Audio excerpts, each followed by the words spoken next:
allahayow cadiimow casiisow jabbaarow rabbigii candhuuftiiyo cadyar naga abuurow kaan caabudnaayeen ciidda ugu sujuudnow caam ahaan adduunkii cudur baa haleeloo cududda iyo xooggii hub caddaanu haysto laysaga cabsiiyiyo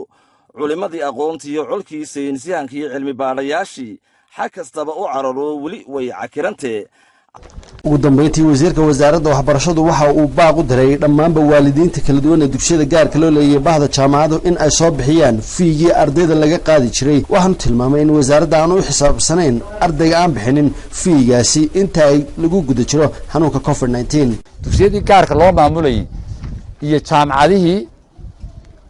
mushaharkooda dee ardaydaa bixin jirtay iyo kharashka iskuullada marka mar labaad iyo saddexaadba waxaan ku celinaynaa jaamacadihii ardaydii iyo iskuullada gaarkaaba waalidiintu waa inay bixiyaan lacagtii marka mar labaad iyo saddexaadba waxaan ku celinayaa ardayga aan fiigaa bixinin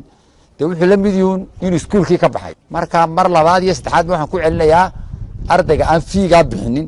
dee wuxuu la mid yihiin inuu iskuulkii ka baxay madaxweyne ku-xigeenka jamhuuriyadda somalilan cabdiraxmaan cabdilaahi ismaaciil saylici aana guddoomiyaha guddida heer qaran ee ka hortagga iyo xakamaynta covid-19 waxa uu ka hadlay arrimo ku saabsan waxbarashada dalka iyo dugsiyada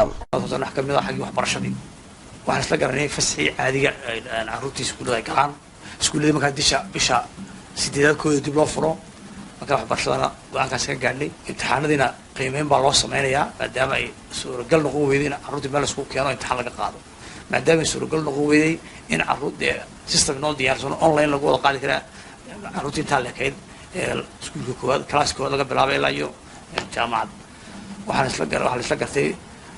sida wasiirku hore u sheegay imtixaanadiina qiimeyn baa loo